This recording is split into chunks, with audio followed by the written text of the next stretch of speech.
David Gogoi নমস্কাৰ। হয় নমস্কাৰ। মই হাফিজুৰ ৰহমানে ক'লো অসম লাইভৰ পৰা। হয় হয় কওক। এটা বিশেষ কথাৰ কাৰণে আপোনাক যোগাযোগ কৰা হ'ল যে এই জুবিন গাৰ্গৰ যিটো ৰহস্যজনক মৃত্যু, এই মৃত্যুক লৈ মানে কেতবোৰ প্ৰসংগ এতিয়া উত্থাপন হৈছে, শেহতীয়াভাৱে আপোনাৰ নামটো জড়িত হোৱা দেখিবলৈ পোৱা গৈছে। যিটো ইয়ট পাৰ্টি হৈছিলে, সেই ইয়ট পাৰ্টিত তাত মানে কেইজন মানে ডেভিডৰ মোবাইল এনেধৰণৰ চিঞৰি আছিলে।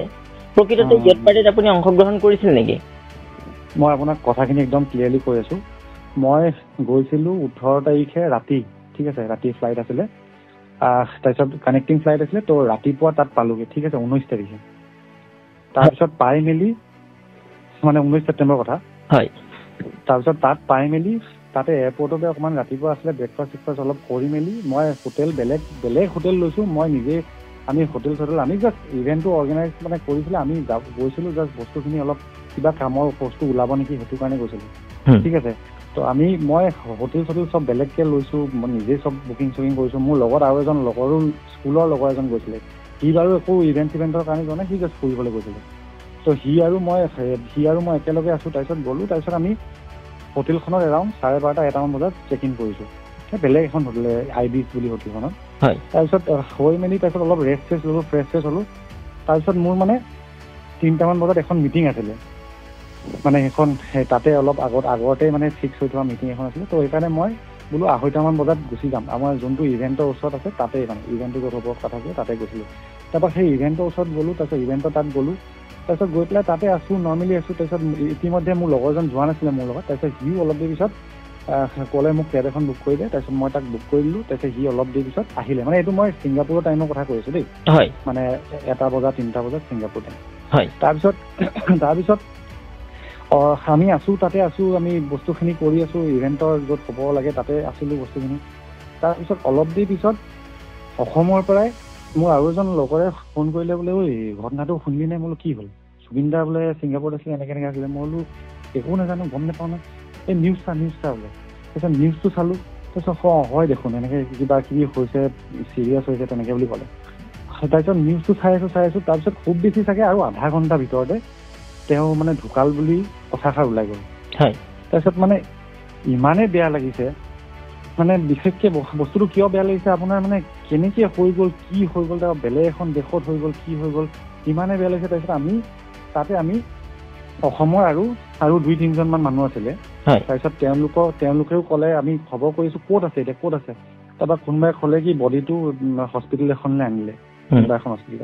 তাৰপিছত আমি লগালগ ক'লোঁ ব'লক হস্পিটেল এখনলৈ যাওঁ, ব'লক, একদম নোৱাৰিছোঁ আৰু মানে হেৰি ক'ব। তাৰপিছত তাতে 1-1.5 ঘণ্টামান থাকিলোঁ চাগে দেই, 6:30 মানলৈকে থাকিলোঁ। তাৰপিছত আকৌ ঘূৰি আহিলোঁ, যোনখন হোটেলত আছিলোঁ সেইখনলৈ ঘূৰি আহিলোঁ। আপুনি ছিংগাপুৰলৈ যোৱাৰ উদ্দেশ্যটো নৰ্থ ইষ্ট ফেষ্টিভেল নাছিল জানো? নৰ্থ ইষ্ট ফেষ্টিভেল আছিলে, মানে মই আৰু 1-2খন মানে মিটিং মই তাতে আৰু তাৰে মানুহৰ লগত মই ফিক্স কৰি থৈছিলোঁ। মই বোলো গৈছোঁ যেতিয়া আৰু 1-2খন মিটিং কৰি আহিমগৈ, মানে সেইটো উদ্দেশ্যৰে, মানে প্ৰপাৰ আৰু বাণিজ্যিক মানে মিটিং আছিলে এইখন। এতিয়া যেতিয়া জুবিন গাৰ্গৰ যেতিয়া মৃত্যুৰ খবৰটো আপুনি পাইছিলে, পোৱাৰ পাছত আপুনি শ্যাম কানু মহন্তৰ লগত যোগাযোগ কৰিছিল নে গোটেই ঘটনাটোৰ সন্দৰ্ভত? নাই, তেওঁক মানে একচুৱেলি সঁচা কথা ক'বলৈ গ'লে ন, সেই ট্ৰিপটোত তেখেতক মই লগেই নাপালোঁ। মানে সেইটো মানে মোৰ লগত থকা বাকী যোনবিলাক ব্যক্তিও আছিলে ন, মোৰ ছোৱালী চবেই তেনেকেই ক'ব, তেওঁক লগেই নাপালে। মানে তেওঁলোকে বেলেগ ক'ৰবাৰ হোটেলত ক'ৰবাত কিবাকিবি ইভেণ্ট কিবাকিবি কৰি আছিলে। তাৰপিছত মই মানে গৈ পোৱাৰ পিছত কৈছিলোঁ যে মই পালোঁহি, তেতিয়ালৈকে একো ঘটনা হোৱা নাই। তাৰপিছত এনেকৈ গৈ পালোঁগৈ। তাৰপিছত ঘটনা হোৱাৰ পিছততো তেওঁক লগো পোৱা নাই, তাৰপিছত ফোনতো একো কথা চথা হোৱা নাই, তেওঁৰ লগত মোৰ একো যোগাযোগ হোৱা নাই। তাৰপিছত এতিয়া এই ইয়টখনত যেতিয়া এই অনাকাংক্ষিত ঘটনাটো হ'ল, তাত এটা নাম উচ্চাৰণ আমি পালোঁ ভিডিঅ'টোত, ডেভিড। এতিয়া সকলোৱে সন্দেহ কৰিছে সেই ডেভিড গগৈ আপুনিয়ে আছিল নেকি, এনেধৰণৰ মনত এটা প্ৰশ্ন উদয় হৈছে ৰাইজৰ। এই ঘটনাটোৰ সন্দৰ্ভত আপুনি কিবা ক'বনে? ধৰা আপুনি আছিল নে নাছিল? কম মানে এতিয়া মই আপোনাক ক্লিয়াৰলি টাইম লাইনখিনি কৈ দিলোঁ নহয়, 19 টাইম লাইনখিনি মই ক'ত আছিলোঁ, কি কৰি আছিলোঁ, একদম ক্লিয়াৰলি কৈ দিলোঁ নহয়। তো সেইখিনি মতেতো আপুনি গম পাইছে মই সেইখনত থকাটো ইম্পচিবল।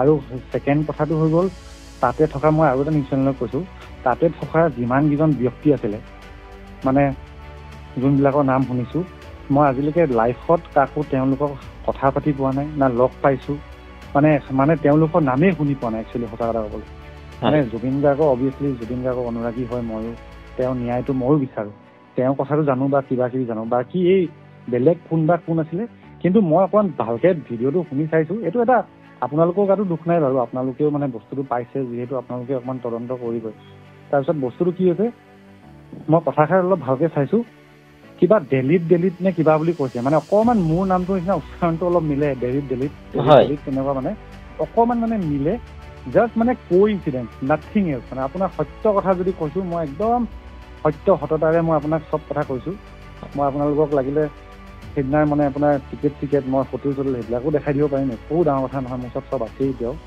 তো আপোনাক সত্যতাৰে কৈছোঁ জাষ্ট এটা কোইনচিডেন্স যে সেই নামটো চাগে কিবা এটা মানে অকণমান উচ্চাৰণটো মোৰ নামটোৰ লগত নিমিলে বাকী একো নাই মানে মই সত্যতাৰ কথা কৈছোঁ আৰু বাকী বিশেষ এতিয়ালৈকে চব SITয়ে মানুহ মাতিয়ে আছে ধৰি লওক আজিও মাতিছে চাগে বা যোৱাকালিও মাতিছে তো আমাকো মাতিব পাৰে মানে মই নিশ্চয় কৈছোঁ যে মাতিলে মই যামেই যাম আৰু মই সত্যতাৰে গোটেইখিনি কথা কৈ থৈ আহিমগৈ আৰু মই গোটেইখিনি যি দিবলৈ আছিলে আৰু যোনখিনি মানুহক এতিয়া মাতিছে 100 ওপৰৰ মানুহ মাতিলে চাগে তো চবেইতো গম পাইছে চবকে কি কাৰণত মাতিছে কি কৰিছে চবেই নিজৰ ভাষ্যবিলাক দি গৈছে চ' এনেকৈ বস্তুখিনি তেওঁলোকে বনাই আছে ধৰি লওক হয় এতিয়া মানে কথাটো হৈছে ইয়ত পাৰ্টিত থকাই হওক বা তাত নৰ্থ ইষ্ট ফেষ্টিভেললৈ যোৱা বহুত লোকক CIDয়ে তলব কৰিছে বা SITয়ে তলব কৰি তেওঁলোকৰ ভাষ্য সংগ্ৰহ কৰিছে এতিয়ালৈ আপোনাক SITৰ ফালৰ পৰা কিবা যোগাযোগ কৰিছে নেকি যে আপুনিও গৈছিলে সেই বিজনেছ মিটলৈ সেই সন্দৰ্ভত কিবা আপোনাক মাতিছে নেকি বা তলব কৰিছে নেকি এতিয়ালৈ